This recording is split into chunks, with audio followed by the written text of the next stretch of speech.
Hello and welcome. This is the Public Affairs Forum of the First Unitarian Universalist Church of Austin, Texas. My name is Luther Elmore, and we welcome you for our presentation today. We hold these affairs every Sunday, immediately after church service at 12 o'clock, at our church location, 4700 Grover Avenue in north central Austin. We've been conducting these Public Affairs Forums, since 1954, the year that this church was incorporated. And as far as we know, it is the oldest, longest, and continuously serving public affairs forum in the state of Texas. As I say, we hold these every Sunday. For information about that, you can go to our church website at austinuu.org. Today we're very pleased to have Ms. Mindy Montford from the District Attorney's Office. And to introduce her, we'll have one of our fine committee members and church members, Ms. Bonnie Gardner, to introduce her. Bonnie. Thank you, Luther. Good morning, everybody. We're so appreciative that Mindy Montford was able to come today. Margaret Moore's 98-year-old father is very ill, and she had to leave town. Mindy is the first assistant district attorney, and so she knows just about everything about what's going on in the DA's office. As you know, they're facing a lot of challenges. They are trying to restructure and improve the office, and there are issues of immigration that they're dealing with, the problems caused by the DNA issues in the police department lab. They're having to re-examine a number of those cases. And then there's been the defunding of the Public Integrity Unit. And so we'll get to hear, hopefully, the whole inside story on how this all happened and what they're working on to try to compensate for that. Let me tell you a little bit about Mindy Montford. Of course, she's an attorney, and she's also a native Austinite. She's been practicing law since 1995. She worked in the Travis County DA's office for 10 years. She served in the Public Integrity Unit in family violence and also in child abuse and family law. She has also been in private practice in criminal and family law for many years, so she has good perspectives kind of on both sides of things, and that's always good to have in a public official.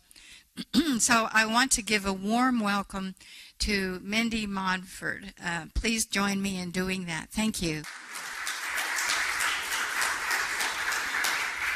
Thank you all so much. It is a pleasure to be here and to learn about the series that you do. What a great community impact that you have, and I'm really happy to even be a part of it. And again, I apologize for Margaret not being able to be here in person. She does want to reschedule so that she can actually visit with you when her father is hopefully feeling better. He's about to turn 99, so he has had a very long life, was actually a former DA and House member too, so we know where Margaret gets it. And so thank you for putting up with the backup plan. As our office likes to refer to us, she's MM1 and I'm MM2. So today you've got MM2. But I did want to kind of tell you how I know Margaret, because I think it's sort of a neat story about how life is just funny and how it always comes back around when you least expect it. When I left the DA's office, I was running for DA at that time against Rosemary Lindbergh, and she prevailed in a runoff. Margaret had called me, and I met her at a couple of forums, and she said, I hope that you will keep going, and I encourage you to stay involved and not let this discourage you. We need good women out there who are ready to and willing to serve. And so throughout the years, she just kept encouraging me to keep staying involved, and I ran again for district judge. I kind of like to leave that out because people forget there were 2 races, if you ever saw my signs out there. But and I lost in another runoff. I have all kinds of things to say about runoffs if you ever want to have a series on that.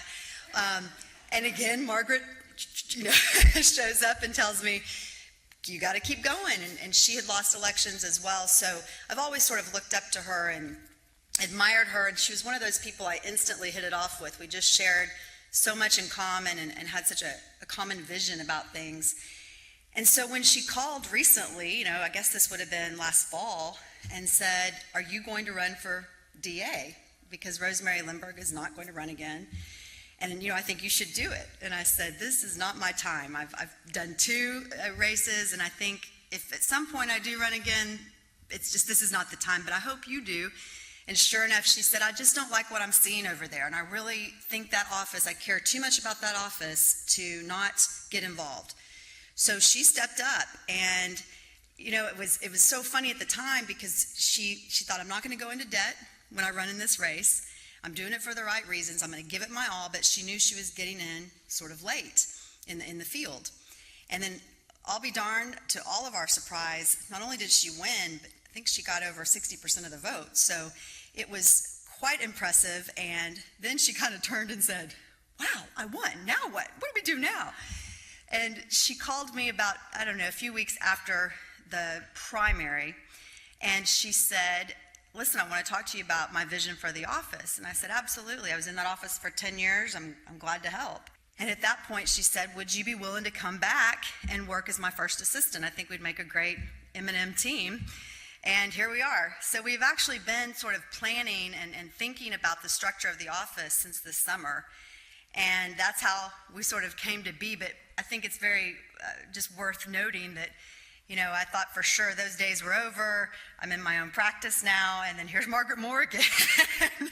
And here we are together back at the DA's office. So it's a really great opportunity, and it's very overwhelming. We laugh, we open one door, we open one file, and there's always something new that has cobwebs on it that hasn't been visited in 20 years. And I think it's important in anything you take on to reflect on what's been working and what maybe could work better now that we're, years later and we've got so much technology and so much has changed. That office, Ronnie Earl started that office for, good Lord, I think maybe 30 years. Is that right, Nancy? So he had been there, and then Rosemary had served under Ronnie, and then she ran, so she had 2 terms.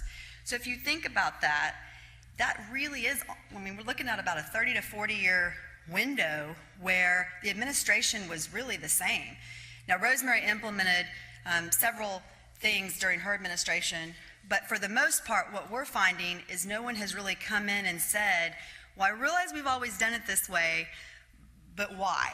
And maybe that made sense back in 1978, but it's, 2017, do you think maybe we could update this?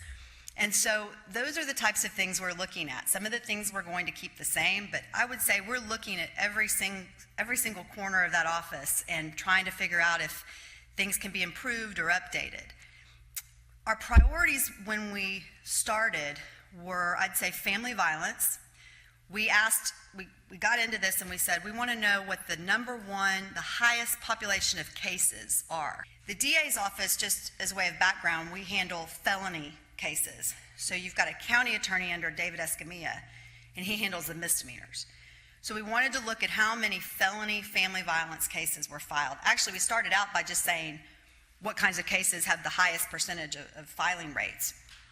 And it turned out that possession of a controlled substance under a gram was the highest. Right behind that was family violence. Assault family violence cases involving strangulation. That was the highest percentage of the arrests made in Travis County for a year period. So we knew we had to really look at those numbers, especially as we were coming in hearing about the jail overcrowding situation. And the Commissioner's Court has challenged all of us to sort of find ways that we can reduce the number of days someone spends in jail and whether or not someone even needs to be put in jail to begin with. So we knew we had to look at the highest number of cases. That's where we started. When we looked at the family violence cases, we realized we could do better. We really could, and we needed to. So we pulled a prosecutor from each district court. The way we work, we have so many prosecutors assigned to each district court, and there's 8 district courts. So all of those prosecutors are handling every kind of felony that's in those courts, except for we had child abuse cases that were handled separately. And so we plucked a prosecutor from each court and assigned them to a family violence protection team. So we sort of created this family violence team. And we knew that we needed to work with the county attorney because so many of these cases started as a misdemeanor and were enhanced to a felony, or perhaps the person had a misdemeanor assault and on the second arrest it became a felony. So we knew that there needed to be some coordination that really, quite frankly, had not been taking place. So we paired up with Mac Martinez in the county attorney's office, and we created this team. And right now they staff these cases as they are filed by the police together. So we know right at the beginning, is this someone that you all have dealt with several times and we really need to look at? Or should this be a felony? Should we increase it? Should it say a misdemeanor? We're making those decisions at the very beginning instead of 5-6 months later when we decide, you know what, this really needs to be a felony, because that just makes the case linger that much longer. Victims of family violence are very, if you can imagine, they're terrified.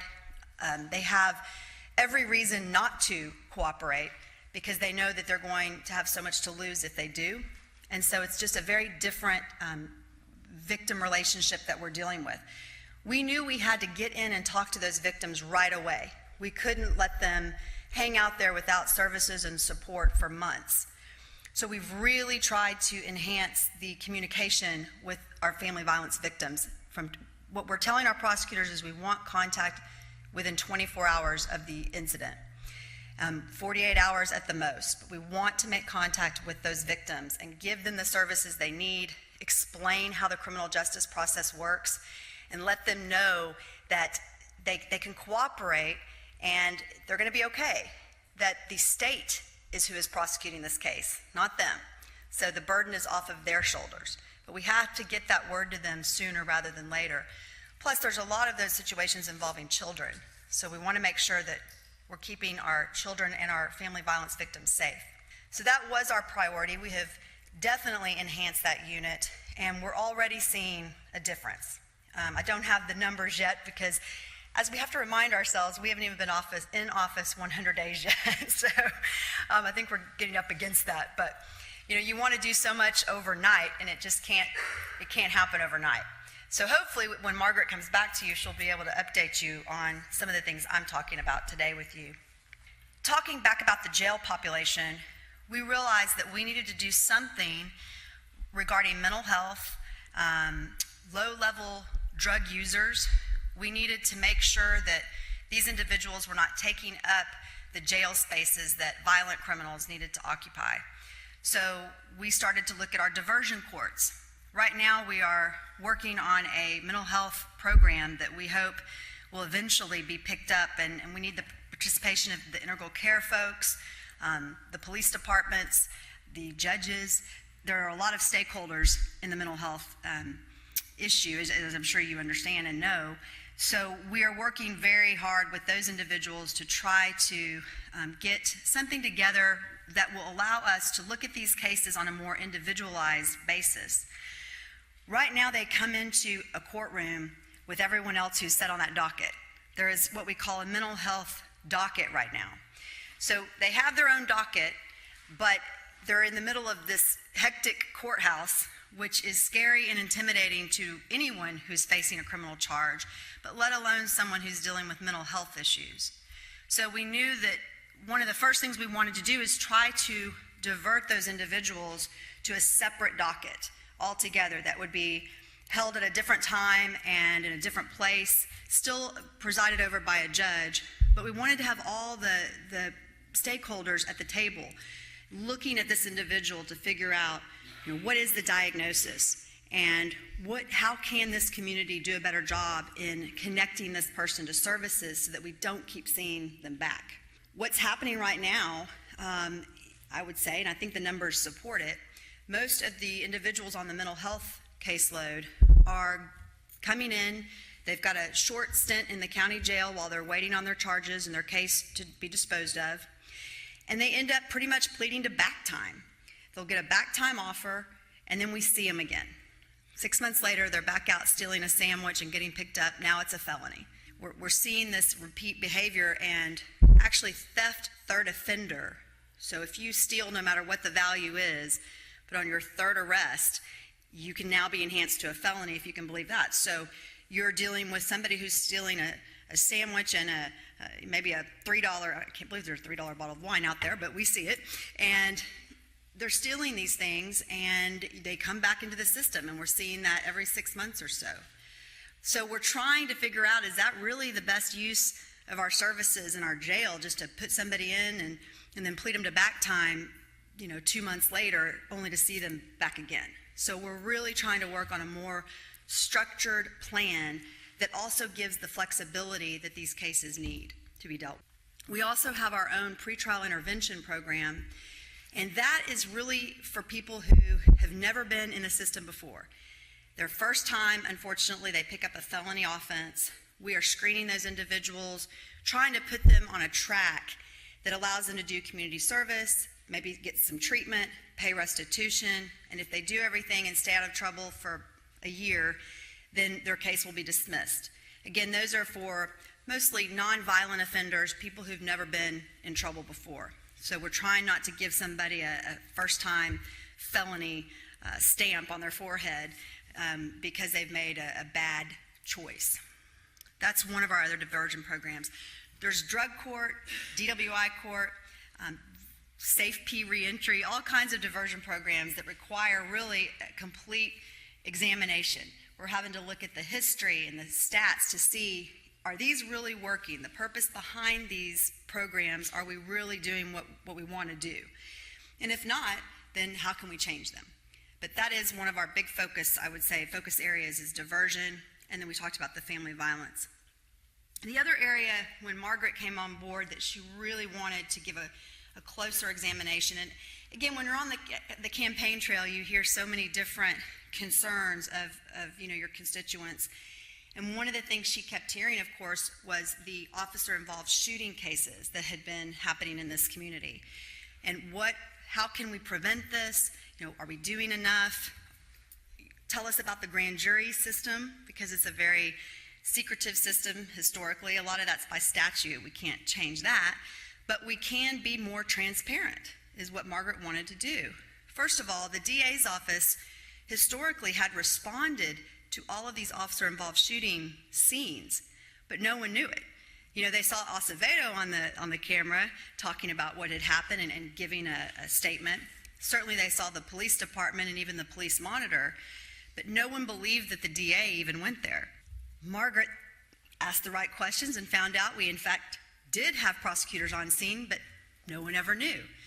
That is an example of the transparency she wanted to bring to the office. And not only that, she took it upon herself to break out those cases into a specialized unit that report directly to her. So it's called the Civil Rights Division. And she created that unit. She herself oversees it, and she herself reports and responds to the scene. So she wanted to be there on scene.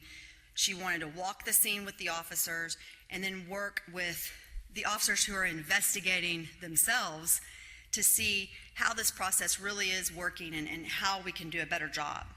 Recently, she has just impaneled a special grand jury. This has never been done before, and she wanted an individual grand jury that would only hear these officer-involved cases. So one of the complaints she had gotten in the community was that, how can they really be fair?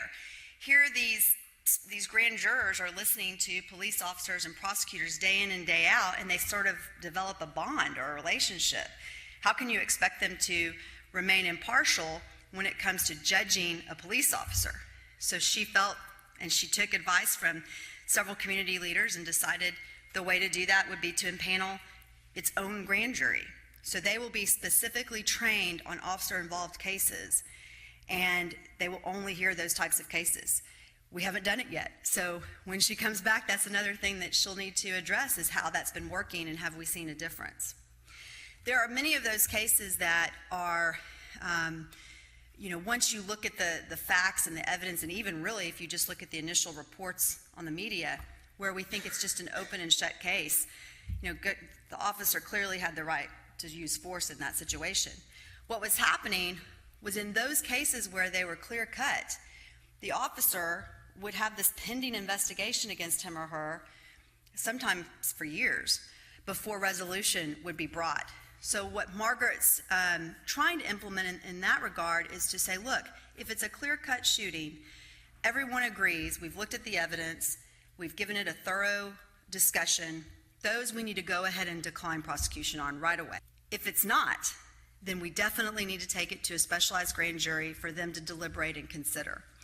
So while the police, may not like all of her package, they certainly will appreciate and respect that initial part of the package. There's something kind of in that as a true compromise, right? No one's going to be 100% happy for everyone. I mean, really, she's trying to address the most serious cases and the cases that truly should be presented before the grand jury and have members of our community deliberate on.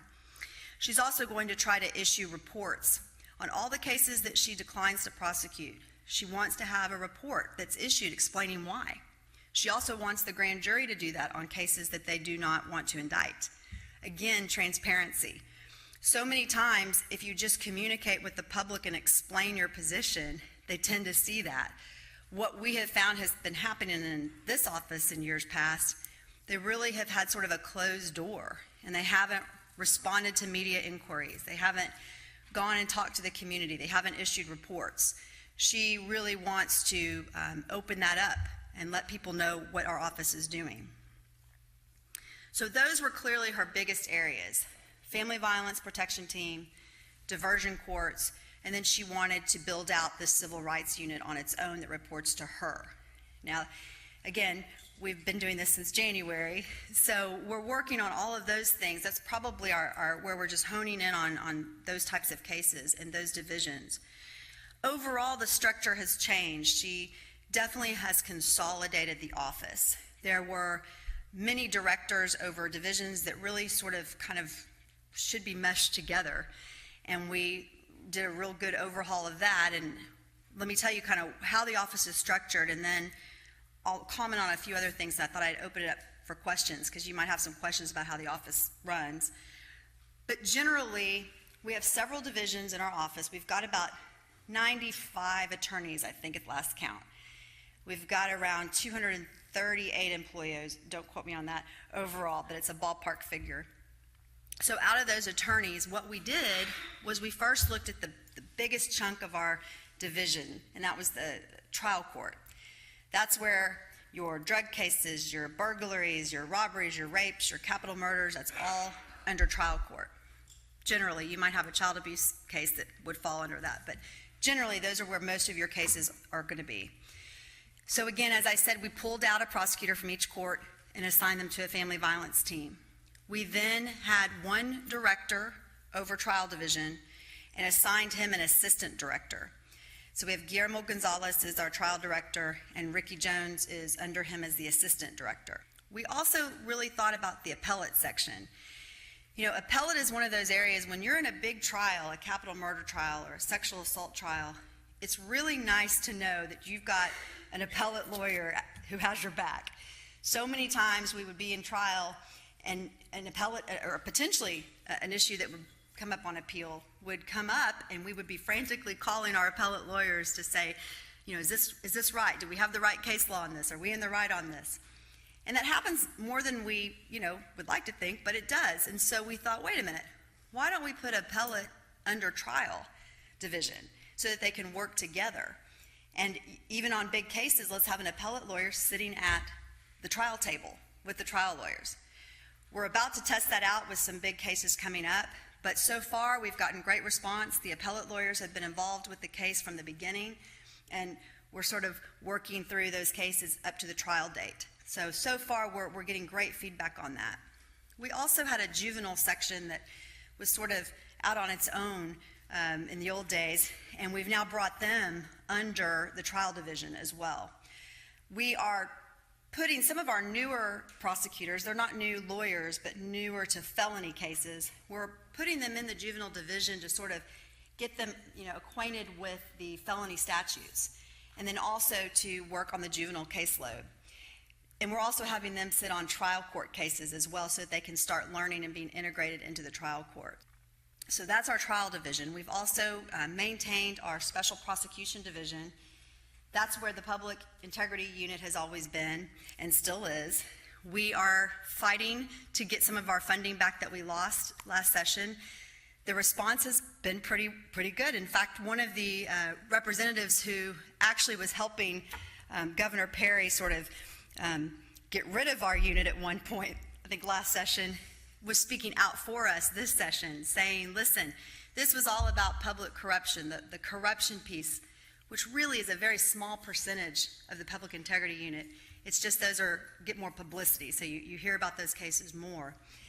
But what happened, just sort of as an unintended consequence, was that the fraud unit was also defunded when all that happened. Great work was being done by our office in workers' compensation, insurance fraud, motor fuels tax fraud. All of that went away when the funding was lost. And so you have these representatives who, at the time back then, were in favor of getting rid of the public corruption piece of the public integrity unit, who are now saying we need to refund the fraud piece, and that was never supposed to have happened in the first place. Republicans and Democrats. So far, we just made it, we are in the speaker's budget, made it out of the House. The Senate's going to be a little bit trickier, but we are working daily on that, and we have had many meetings with both our local delegation, Republicans and Democrats. They seem to be understanding that this is better for Texas. I mean, it's better for all of us if we can centralize some of those fraud cases. And so I think the question is really, do we have the funding? It doesn't seem to be as much of a partisan thing as we've seen in sessions before. I think now they're really just looking at whether or not there's the dollars to give us back, but we are working on that. So we have special prosecutions. That is now headed by Don Clemmer. Don Clemmer had been appointed by Governor Abbott to be on a district court bench here locally. He was his Republican appointee to that bench. When Margaret took office, she thought, you know what, he would be a great person to oversee the special prosecutions and public integrity unit. We went and talked to Judge Clemmer at the time, and he did not hesitate. He said, absolutely. It may have had a little to do with the fact that he was a Republican on the ballot in Travis County and thought, my days may be numbered here, but I think he actually really, he's been a prosecutor before most of his life, and I think he really was excited at the thought of getting back into an office, and really an office that needed some new life into it. So he has been working very hard alongside Margaret and myself to try to get some of that funding restored. Let's see, we've got a grand jury intake division. That's kind of where it all starts. Historically, they had been putting prosecutors in there who really didn't have as much trial experience or felony experience as some of our others, and we never understood that, because grand jury should really be sort of that stopgap when cases come in. That should be your most experienced lawyer who is screening those cases with the officers and deciding what should and should not go to grand jury for indictment. And grand jurors are going to have questions. Is this really a case that we should indict? What is probable cause? We knew we needed very good lawyers and experienced lawyers in that unit. And to date, we have done that. It is a completely changed unit. They are declining cases that need to be declined and prosecuting the ones that need to be prosecuted. And so we're very proud of that unit. We also added a major crimes component to our grand jury and intake division. Major crimes is now an on-call 24/7 phone number that we have given to law enforcement. This was another way Margaret wanted to reach out to some of our other agencies, because we're all in this together. I mean, we may have differences, but at the end of the day, we want law enforcement to bring us cases that we can prosecute. And we don't want them to bring us cases that shouldn't be brought. So we wanted to staff these cases up front, especially the major crimes. We had a great example of how well this is working recently when we had a double homicide. You may have heard about it in the news, that occurred in the lake, kind of the Lakeway area. And when those officers arrived on scene, they immediately called our major crimes number. We sent 2 of our best prosecutors out to the scene. They worked till about 4 o'clock in the morning with the sheriff's officers to get probable cause warrants, search warrants, arrest warrants, all typed up and presented to the judge. It was a very cohesive arrangement, and the sheriff's office liked it so much that I think when we had the debriefing later about the case, they said, can we please do this for all of our cases? Can you please send a prosecutor out? It was just nice to have that legal source there with them at the scene.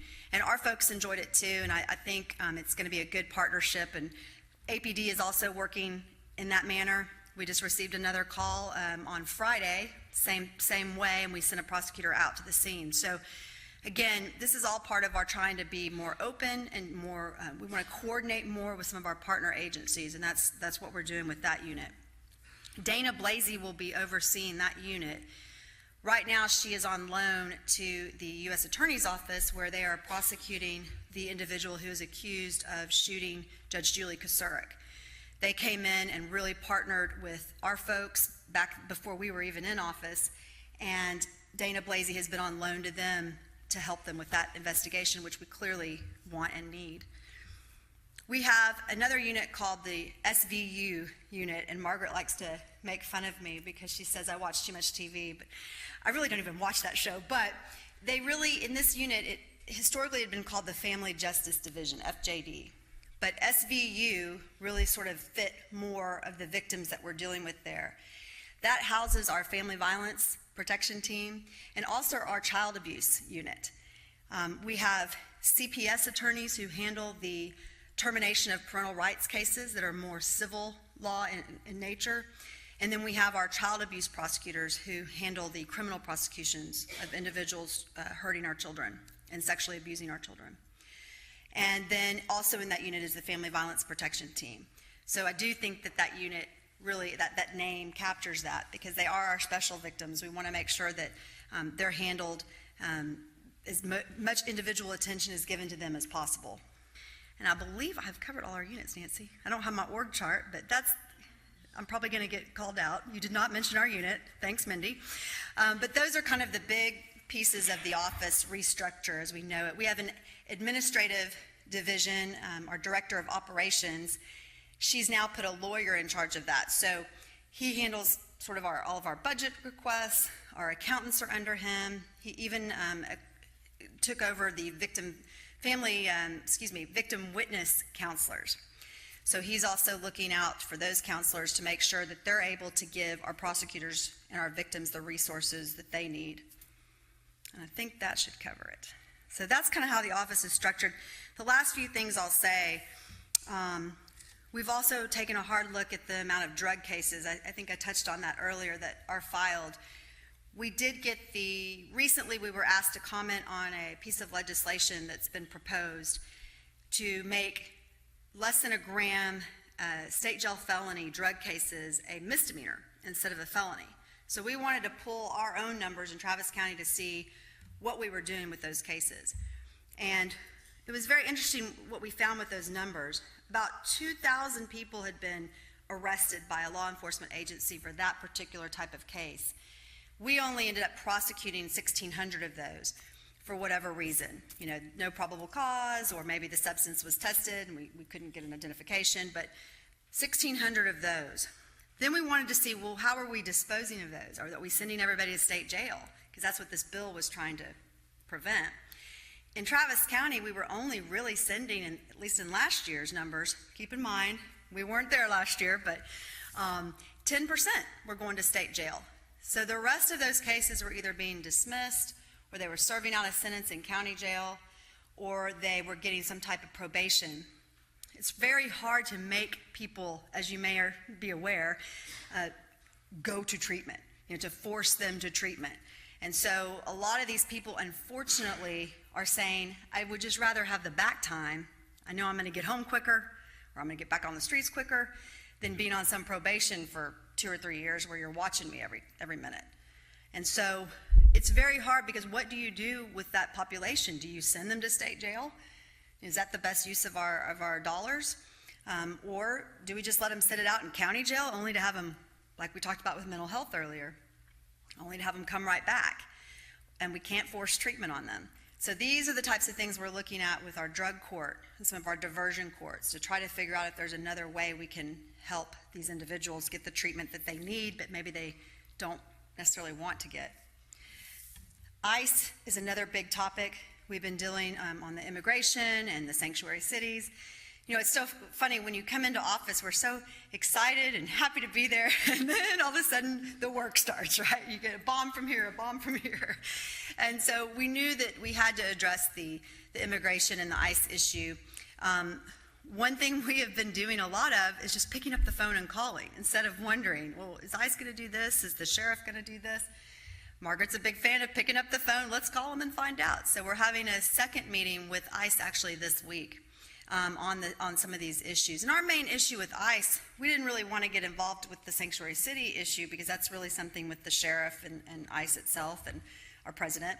But what concerned us was we didn't want ICE to take these individuals from the jail and deport them when they had pending felony cases in Travis County. We wanted them to answer for their crime here and stand trial before they were taking them. So that was the conversation we were having with ICE, and so far the conversations have been very good. They have told us that they will work with us to notify our office if somebody is about to be removed who has a pending Travis County DA's office case, and they will notify us, and then they will not deport that person. They will keep them in sort of a holding area, may not be in Travis County, but they will get that person back to us to stand trial until the case is disposed. So we're going to hammer out those details a little bit further this week with them, and then we should have something to release to the general public so that everyone can see what the policy is. Another thing we're working on is any person who is a victim of a crime that we are prosecuting or a witness, we are going to be giving them a letter, an official letter that states the cause number, what case it is, that they are in fact a victim, and we're going to encourage them to carry those letters with them. So if ICE does try to detain them, they've got some sort of proof that they are a victim, and ICE has told us that they will work with us to keep those individuals here. So I don't want to speak for ICE, and we'll have more details probably after this week, but we are working with them. And then finally, the DNA issue. That was the other bomb that hit us when we first took office.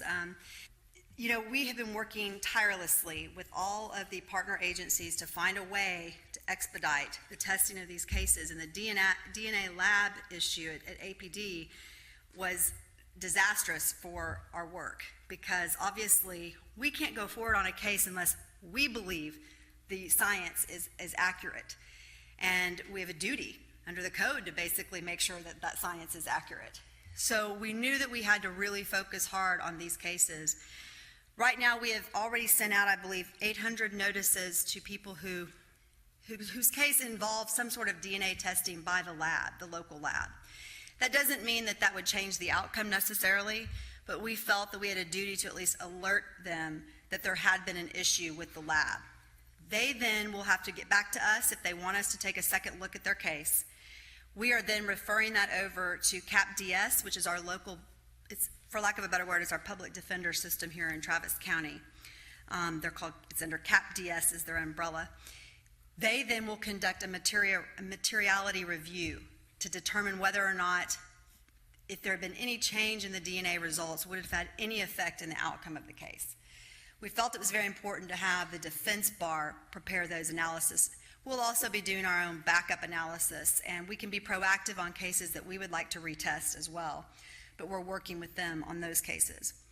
Right now, where things stand with the lab, DPS will be assuming authority over the APD crime lab as we know it, and they will be hiring additional analysts that will be funded by the city and trained, and they will be in compliance with the standards so that we can trust the results that we get from that lab. But again, it's not going to happen overnight, and as you can imagine, it does not come with a cheap price tag. So all of these issues are things that we continue to address daily, but again, we are hoping to have some resolution and to expedite some of those cases now that we have DPS agreeing to be the umbrella over that agency. So I'm happy to take any questions. I hope that was somewhat thorough of an overview. Thank you, Mindy, for that. Now, if you have a question, if you'd please raise your hand. You're doing a lot of new and innovative things in terms of managing the department. Has your organization looked at how things are done in similar groups in other cities, in either the U.S. or Europe? Particularly, you're dealing with a lot of these diversionary approaches for nonviolent offenders. It seems like there could be a lot of lessons learned other places on that.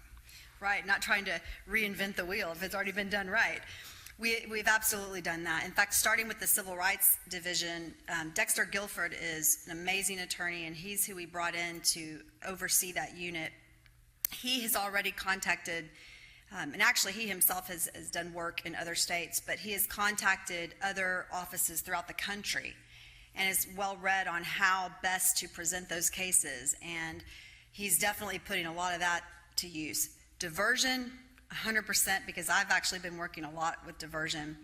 We have been looking to what other offices are doing outside of our own state as well. I haven't looked too much internationally. That's actually a very good idea. So many of the laws are so different when you get overseas. But definitely to other offices. I was joking with Nancy and Margaret the other day that I'm so excited I'm on this first assistant. We have our own group, apparently. Everybody's got a lobbyist right now. But it's a first assistant email group, and it's been great because we can actually communicate with other offices to find out, hey, what are y'all doing on your state jail felony possession of controlled substance cases? Are you giving them state jail time? How are you getting them treatment? So we're definitely looking to other offices and then trying to come up with some of the things. As you may know, Travis County is a little different than the rest of the state. And so what might fit in, Waco or Lubbock doesn't fit so well in Austin. And so we do have to be mindful of what our juries do on cases and what the community has asked for. So we're really trying to also be innovative and have other counties look at us. We are going to El Paso. We are going up there later this month to look at how they do a 24/7 intake unit. So they're staffing cases and doing this turnaround within 24/7. And then they have this amazing family violence outreach unit. And that's actually who gave us the idea of trying to make contact within 24 hours. So we're taking a delegation from Travis County, including from the Travis County Attorney's Office, the misdemeanor folks. And we'll all go down there and see Jaime Esparza, who is an excellent DA, has gotten national recognition for his work with domestic violence cases, and then also with his 24/7 intake unit.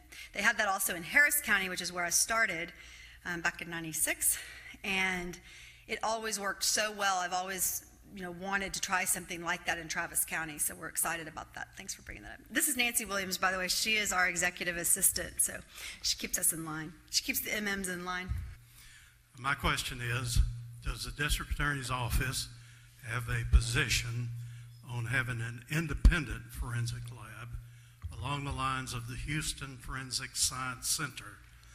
After all, putting the lab, taking it out of APD and putting it under DPS does not eliminate the problem of conflict between law enforcement and the forensic lab. So will you in the future be looking at an independent lab with independent administration and not be under Law enforcement. That is something that I wish the DA's office had sole control over, but as you know, when we've had these meetings, they've had, Mayor Adler's been there, Judge Eckhart has been there. This is all a county, city. We've got DPS involved. We've got the Texas Commission on Forensic Science involved. All sorts of players at the table. So we get a vote, but we don't get to control the outcome. I can tell you we've been looking at that exact issue since the summer. And they had actually been working on that long before we got into office. But they've done a lot of research. They've looked at Houston exclusively. We've even sent some things to be tested in Houston. They've been great. And I believe that's even a nonprofit that's running the Houston lab. But in the end, after all of the research and the studies and everybody who came to the table, endless meetings, probably every day meeting for months. I think now we're down to twice a week. This is the plan that everyone came up with, and everyone signed off on it, including the defense bar. So everyone agreed that it made fiscal sense to go under DPS because of their existing infrastructure. However, these individuals who are paid by the city to do the analyzing, they will be trained, and there will be a lot of safeguards that go into whether or not they're actually following protocol. So there will be an extra layer to make sure that that's happening. But in the end, that was the result of what everybody came to the table and said that the research and the numbers showed, I think it was also something we could do in a quicker manner. And we're talking about things that have been backlogged for months, sometimes we're getting to the years. So we needed to have something that could happen quickly, but that also would be accurate. And that is what everybody came to the table and decided would ultimately work. So I think we're beyond the discussion of the independent lab. Would we consider it? Yes, and we did. But in the end, with everyone at the table, DPS was the solution that they arrived at. Now, you may have described this when you were talking about the public integrity unit, but in all the changes, It's a lot. I lost it, right. Who is currently handling the public corruption cases? So the public corruption cases, including maybe like Donna Dukes, that's probably the most famous one we've heard about recently. That is under our special prosecution division with former Judge Don Clemmer, who's the director of that unit. And so public integrity unit still exists in a format. The Travis County Commissioners Court actually funded some of that so that we could keep going on cases that occurred here in Travis County. And Don Clemmer is who's heading that unit up. If we still have, of course, our own venue, so if something happens here in Travis County, which a lot of the elected officials are here most of the time, and so by way of that, we get some of those cases anyway. What happened was they took away our power to handle those cases. They sent them back. They had the Texas Rangers come in, and that's still going on, by the way. The Texas Rangers is now investigating those, and then they bring them to us. That's working great. We have a great relationship with the Texas Rangers, and we're happy to have that continue, by the way, even if with or without funding from the state. And then if the crime occurred here, we would accept the case. But what was happening is if it didn't, they're having to ship those back to the individual jurisdictions, which can be problematic because you may not want to prosecute your local official if that's somebody you face every day, one of your commissioners or, So it really made a lot of sense back then to have it in one place, but we know that we fell kind of victim to the times at that point. But yes, Donna Dukes was indicted. That was one of, Margaret would say, great, they have first 30 days, we're indicting elected officials, but that did happen out of the public integrity unit that's still standing and that's under the special prosecutions unit. The civil rights unit, is that going to also include hate crimes and other things related to civil rights, or just the police involved shootings? And then could you also address the investigation division that the DA, does the DA have its own investigators? Are they the prosecutors you mentioned who went out to the crime sites, or are they different than that? Great question. And even with everything I gave y'all, I still probably left out things like that. So let me take on the last part with the investigators. Yes, in fact, we had one Friday night, I think it was. And an investigator from our office was sent out to the scene with our prosecutors. Yeah, they're not, we definitely don't want law enforcement to feel as if we're conducting our own investigation, but a lot of them, Mike Loomis is our chief investigator. Margaret worked with him years ago when she was a prosecutor and he was APD. He was president of the Austin Police Association. He just actually got an award this last week for his years of service there, but she brought him in as the chief investigator. Well, consequently, Mike Loomis has brought with him many retired APD former commanders and lieutenants, detectives. They're now within our own unit. So it's great because law enforcement trusts them. We also have many great people who came from outside APD as well. He's really done a great job recruiting, and I think that's like our grand jury unit that I was talking about. We have completely changed the face of our investigations. They do go to the scene. They're there to help our prosecutors, support them with trial preparation. The hope is that most of the investigation has been done before we get the case, but it doesn't always happen. And so, yes, we can call upon our investigators to help further investigate cases, and they do report to the scene on those civil rights shootings. Hate crimes, great question. As hard of a topic as that is, because it's so personal and offensive, we've realized that not too many cases, unfortunately, right or wrong, don't wind up in our office. It could be because they're misdemeanors, but we don't see probably enough with the hate crime finding on there or the hate crime investigation. We would like to beef that up. We actually have just realized that our office, we would go to other offices and they'd have this whole human trafficking team. This is sort of a side note, but this is an example. Human trafficking, we don't even, does anyone here in this office do human trafficking? And we would hear from people, oh, I go to the meetings, or yes, I've been out on a couple of those cases, but we didn't have a formal unit for that. So now we've taken that knowledge and said, let's have our own human trafficking team. And those will be mostly under Don Clemmer and special prosecutions as well. Hate crimes would probably, if we could get more of those, we definitely have 2 prosecutors and a data analyst who are assigned to hate crimes, and they go to the hate crimes meetings. We've talked to law enforcement about letting us be part of their team to staff their cases with us to hopefully get more of those prosecutions on the felony side. So that is something we're looking at, and yes, I believe that it would be proper either under Don Clemmer. They may also fall under SVU, Special Victims Unit. I wondered if you could talk about the issue of institutional racism in our criminal justice system, and then any types of initiatives that you have right now. I feel like it's great. Did Margaret plant you all? Because those are all, I feel like, April Fool's, Mindy, they all, because both of your questions, or a few of your questions, are so on point. She actually just met about a week and a half ago with Tony Fabella, who's amazing. I can't even believe we have access to him right here in our backyard, but he's an amazing data analyst, years with the legislature, and now he's independent. But we met with him to actually talk about whether or not, and again, what I love about Margaret is she said, you know what, we don't have to apologize to for anything that's happened in these last years because we weren't there. Now going forward, different story. So that allows us to be very candid, take a look at the numbers and see what was going on. Open up the hood, let's see what's going on under there and what's been going on. And so that's exactly what she met with him about, was to say, what are we doing when we send people to prison? And are we sending a certain percentage of the population to prison more often? Are we prosecuting those cases more often?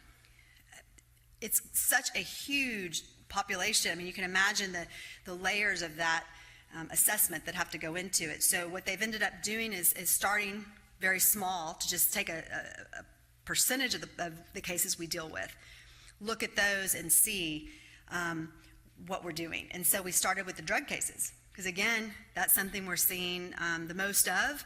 We know that some of them are going to prison. We're about to find out if that 10% I talked about earlier are actually more of one minority population than the other. That's something we're going to be looking at within the next 6 months, so hopefully she'll be able to give you that update, but we're definitely looking at it.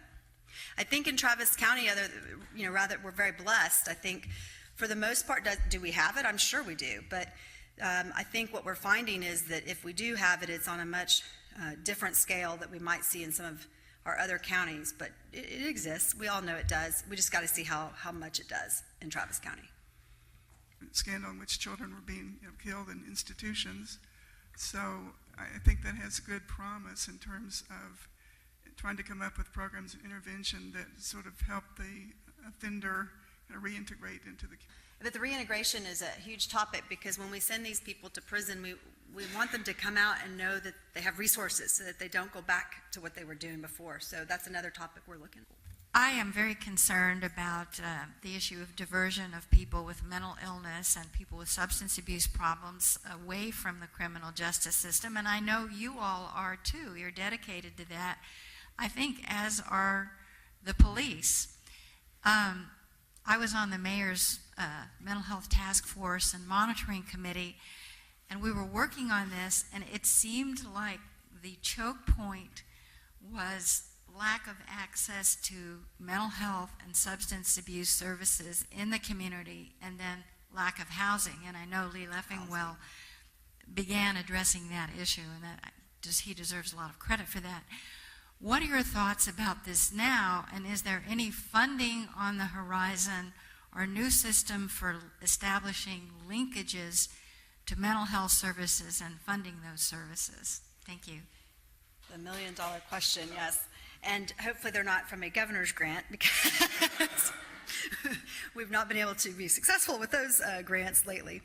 We hope that changes at some point in the future. But certainly homelessness, I've been really looking at this issue. This is not an issue that I had really any outside knowledge of until I got into this office, and now I've been attending the meetings and meeting with the various individuals who provide those services and the judges, and we're continuing that discussion actually in the next 2 weeks to try to formalize the plan that we brought forward. But I would bet you, if we really, and we are breaking these numbers down as we speak, homelessness is going to be, I think, the biggest linking factor, because let's face it, I don't think a lot of these individuals really want to go and steal or want to be, doing the criminal activity they're doing. I don't think they have a choice. And then, of course, you top the mental illness factor onto that. And so we are working with Integral Care to find out what services are available, especially in terms of housing. And that's one of the biggest things that I would like them to do is, if we identify someone who we think is appropriate for our diversion program, the first thing that I would like to do is make sure they're connected with services in the community and housing. I mean, being one of those main services. And then we've got to make sure that they stay connected to those services. What I'm hearing is that we need more social workers probably involved in that, and counselors, because it takes a lot for just any of us to get to our appointments that we have. We need people who are willing to take these individuals to their appointments, to remind them of their appointments, so that they will stay engaged with the services. But having a roof over your head is certainly, it can't hurt. I mean, my goodness. And I think that our numbers are going to show, and again, we're actually, Darla Gay is with our office. She's great. She's breaking those numbers down right now to find out how many of the people we continuously see through the criminal justice system are homeless, to see what connection that is. And then hopefully we will work with the city and then some of our nonprofits to address that. I know in the jail right now, when they book these individuals in and they get an assessment right away, of course it's not a detailed assessment by any means, but they're looked at, and then I believe they are starting to put somebody in there who can do a housing, analysis to see if they would qualify. But it's always going to come down to a lack of resources that we can send these people to. So yes, funding, $1 million question. That's what we need to make sure we're routing those dollars to where we really need them, because they're limited dollars. Mindy, thank you so very much for your presentation today. More importantly, we thank you and Ms. Moore for the fine work you're doing in the District Attorney's Office. Once again, thank you. Thank you for having me.